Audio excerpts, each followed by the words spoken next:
இது இந்த ஜென்சி தலைமுறையை அட்ராக்ட் பண்ணுறதுக்காக இங்கிலீஷ் தமிழ் கலந்த அறிக்கை அது சொல்ல வந்து நினச்சிங்களா?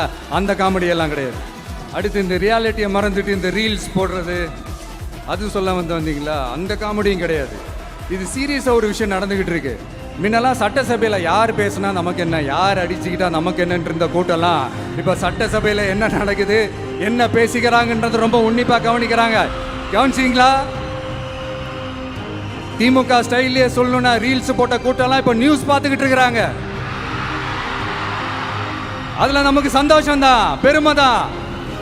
நம்மளுடைய யங்ஸ்டர்ஸ், நம்ம பெண்கள் எல்லாம் அந்த அரசியல் என்னன்னு தெரிஞ்சுக்கணும், அந்த அரசியல் என்னன்னு புரிஞ்சுக்கணும்னு அப்படி ஒரு விழிப்புணர்வு ஏற்பட்டிருக்கு. அதில் எங்களுக்கு சந்தோஷம்தான்.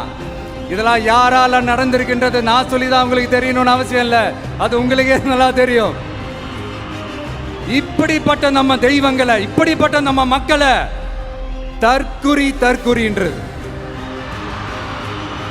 இன்னமும் சொல்லிக்கிட்டு இருக்கிறாங்க. நான் காஞ்சிபுரத்தில் சொன்னதை தான் இங்க நான் திரும்பவும் ரிப்பீட் பண்றேன். நீங்க தற்குறின்னு சொன்னீங்களே, அவங்க தான் உங்களோட அரசியல் வாழ்க்கையே ஒரு கேள்விக்குறி ஆக்கி இருக்கிறாங்க.